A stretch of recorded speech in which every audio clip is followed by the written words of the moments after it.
दौलतपुर गांव में एक चालाक चोर रहता था। वह इतनी सफाई से चोरी करता था कि किसी की पकड़ में नहीं आता था। लोगों का मानना था कि वो किसी की आंख से काजल चोरी कर लेगा तो भी किसी को भनक नहीं लगेगी। गांव में चोरी करते करते अब उस चोर को बोरियत होने लगी थी।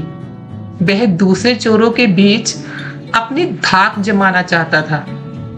उसने सोचा, अरे क्यों ना राजधानी जाकर राजमहल में चोरी की जाए। इससे दूसरे चोरों के बीच में मेरा रुतबा भी बढ़ेगा और मेरा नाम ही नाम होगा। यह सोचकर वह चोर राजधानी आ गया। अब समस्या ये थी कि राजमहल में चोरी कैसे की जाए। अरे इस महल में तो चोरी करना बहुत मुश्किल लग रहा है।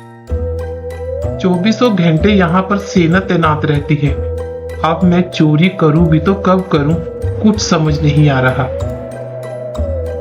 तब उस चोर ने कई दिनों तक रेकी करने के बाद उसने ध्यान दिया कि महल के ऊपर जो घड़ी है वह समय बताने के लिए हर घंटे बजती थी। अब चोर ने दिमाग लगाया। चोर रात में कुछ लोहे की कीले और हथौड़े लेकर राजमहल पहुंचा और जैसे ही घंटी बजती वह दीवार पर एक कील ठोक देता। अब इससे घंटी की आवाज में हथौड़े की आवाज दब जाती और किसी को पता भी नहीं चलता था। इस तरह उसने 12 कीले ठोक दी। उन कीलों के सहारे वह महल में दाखिल हो गया और हीरे जवाहरात चोरी करके रफू चक्कर हो गया। और अगली सुबह चोरी की खबर पूरे महल में फैल गई। जैसे ही राजा को चोरी के बारे में पता चला, उसे जानकर बड़ी हैरानी हुई। अरे इतनी सुरक्षा के बावजूद भी कैसे कोई राजमहल में चोरी करने में कामयाब हो सकता है। राजा ने नगर में सिपाहियों की संख्या बढ़ाने का आदेश दिया और कहा, कोई भी व्यक्ति रात को घूमता हुआ नजर आए तो उसे चोर समझकर गिरफ्तार कर लिया जाए। दरबार में ऐलान के वक्त चोर भी भेष बदलकर मौजूद था। उसने चालाकी से पता लगा लिया कि कौन कौन से सिपाही इस काम के लिए चुने गए हैं। अब मुझे इन सिपाहियों के घर का पता लगाना होगा, तभी मैं चोरी करने में कामयाब हो सकता हूँ। और अब चोर साधु का वेश धारण करके उनके घर पहुंच गया। वहां उसने पाया कि सभी सिपाहियों की पत्नियां चाहती थी कि उनका ही पति चोर को पकड़े। अरे बहन, तुम देखना, मेरे ही पति चोर को पकड़ेंगे। अरे ये क्या बात हुई भला? तुम्हें कैसे पता तुम्हारे ही पति चोर को पकड़ेंगे? देखना, मेरे ही पति चोर को पकड़ेंगे। और अब चोर इस बात का फायदा उठाते हुए उन सभी की पत्नियों से कहता है, देखो, पूरी रात तुम्हारे पति चोर की तलाश में बाहर रहेंगे। इस बीच चोर तुम्हारे पति का वेश धारण कर घर में घुसने की कोशिश करेगा। अब भले ही वह तुम्हारे पति की आवाज निकाले, लेकिन तुम उसे अंदर मत आने देना और गर्म कोयला फेंकना। इससे चोर घायल हो जाएगा और पकड़ा भी जाएगा। अब चोर की बात मानकर सभी की पत्नियों ने हामी भर दी। अब वहीं सिपाही पूरी रात चोर की तलाश में पहरा देते रहे और उस चोर की तलाश करते रहे। सुबह के 4 बज गए थे। अरे भाई, अब तो सुबह भी होने वाली है। हम सब चोर को ढूंढते ढूंढते थक गए हैं, पर एक भी चोर दिखाई नहीं दिया। तभी सारे सिपाहियों ने सोचा कि अब घर चलकर थोड़ा आराम कर लेते हैं। जब वे घर पहुंचे और दरवाजा खटखटाया तो पत्नियों को शक हुआ। अरे मुझे लगता है जरूर वो चोर ही हमारे पति का भेष बदल कर आया होगा। अभी इसको मजा चखाती हूँ। तभी उसने दरवाजा खोला और जलता हुआ कोयला अपने पतियों पर फेंक दिया और इसी तरह सभी पत्नियों ने अपने पतियों पर जला हुआ कोयला फेंक दिया। अब इससे सारे सिपाही घायल हो गए। उन्हें जल्दी से जल्दी अस्पताल में भर्ती कराना पड़ा। अब दूसरे दिन जब राजा को ये सारी बात पता चली तो वह चिंतित हो गया। उसने फौरन कोतवाल को आदेश दिया, देखो, जितनी जल्दी हो सके उस चोर को पकड़कर हाजिर किया जाए। अब कोतवाल ने शहर में पहरा देना शुरू कर दिया।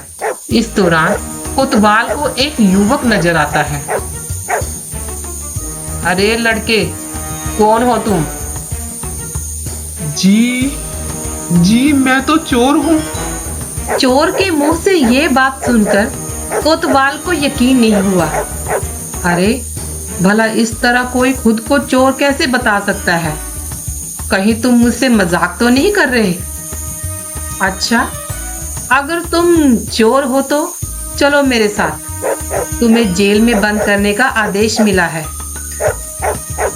और वह चोर कोतवाल के साथ जाने के लिए तैयार हो गया।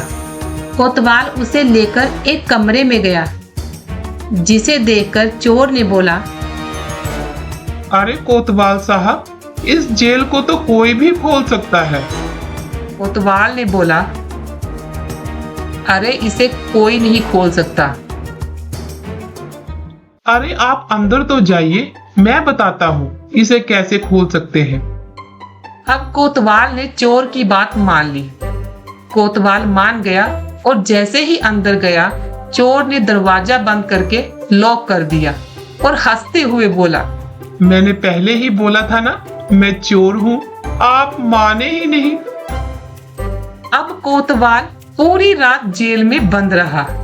सुबह सिपाहियों की मदद से कोतवाल किसी तरह जेल से बाहर आया और राजा के पास पहुंचकर उसने अपनी सारी कहानी सुनाई। अब कोतवाल की बात सुनकर राजा दंग रह गया।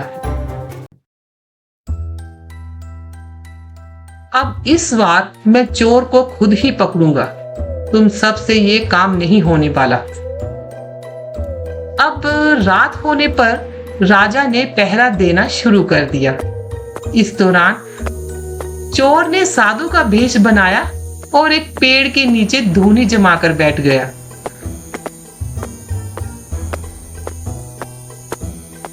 राजा इधर उधर के चक्कर काट रहा था। इस दौरान उसने पेड़ के नीचे साधु को देखा। राजा ने सोचा, इतनी रात को साधु पेड़ के नीचे बैठकर क्या कर रहा है? और तभी राजा साधु के पास गया। अरे बाबा, तुम इतनी रात को पेड़ के नीचे क्या कर रहे हो? और क्या तुमने किसी अजनबी इंसान को कहीं जाते हुए देखा है क्या? और तभी साधु के वेश में बैठा चोर बोला, नहीं, मैं तो ध्यान में था, इसलिए देख नहीं पाया। इस दौरान राजा को एक विचार आया। उसने तय किया कि वह साधु की पोशाक पहनकर पेड़ के नीचे बैठकर नजर रखेगा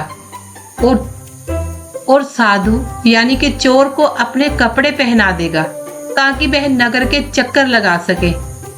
पहले तो चोर इस बात पर राजी नहीं हुआ, लेकिन काफी चर्चा के बाद वह राजा के कपड़े पहनने के लिए राजी हो गया। अब राजा साधु के भेष में पेड़ के नीचे बैठ गया। इस दौरान चोर ने राजा के कपड़े पहने, घोड़े पर बैठा और महल जाकर आराम से सो गया। और जब पूरी रात गुजर गई, सुबह के लगभग 4 बजे का समय था। राजा को लगा, अरे साधु तो अब तक लौटा नहीं और ना ही कोई अजनबी इस रास्ते से गुजरा, तो मैं महल जाकर आराम कर लेता हूँ। और राजा महल की तरफ चल पड़ता है। और जब वह महल के फाटक के पास पहुंचा तो पहरेदारों ने सोचा कि राजा तो काफी पहले ही महल में आ चुके हैं, ये जरूर कोई बहरूपिया है। उन्होंने राजा को बहरूपिया समझकर जेल में डाल दिया। और तभी सैनिकों ने कोतवाल से कहा, हमने एक साधु को पकड़ा है जो खुद को राजा बता रहा था। हमने उसे पकड़कर जेल में डाल दिया है। और तभी कोतवाल उससे मिलने के लिए जेल में जाता है और उसने देखा कि यह तो हमारे राजा हैं। तुरंत उनको जेल से बाहर निकाला और तभी सारे सिपाही राजा के पैरों में गिरकर माफी मांगने लगे। राजा ने उन सबको माफ कर दिया। राजा ने देखा कि चोर रात भर उसके बिस्तर पर सोया और उसी की पोशाक में फरार हो गया। और फिर अगले दिन राजा ने ऐलान किया, अगर चोर खुद सामने आ जाएगा तो उसे बख्श दिया जाएगा, साथ ही उसे इनाम भी दिया जाएगा। अब वह चोर वहां खड़ा सारी बातें सुन रहा था। तभी चोर भीड़ से निकलकर बोला कि मैं ही चोर हूँ। और सबूत के तौर पर उसने राजा को उनकी पोशाक भी दिखाई और चोरी का सारा सामान भी वापस कर दिया। राजा ने अपने वादे के मुताबिक चोर को माफ कर दिया और राजा ने भेंट में उसे एक गांव दिया और साथ ही वादा लिया कि भविष्य में वह कभी भी चोरी नहीं करेगा। इस तरह चतुराई के बल पर चोर ने खुद को साबित किया और खुशी खुशी अपना जीवन व्यतीत करने लगा। तो दोस्तों, इस कहानी से हमें यही सीख मिलती है, अगर इंसान में बुद्धिमानी और समझदारी है तो वह मुश्किल परिस्थितियों में भी खुद को साबित कर सकता है।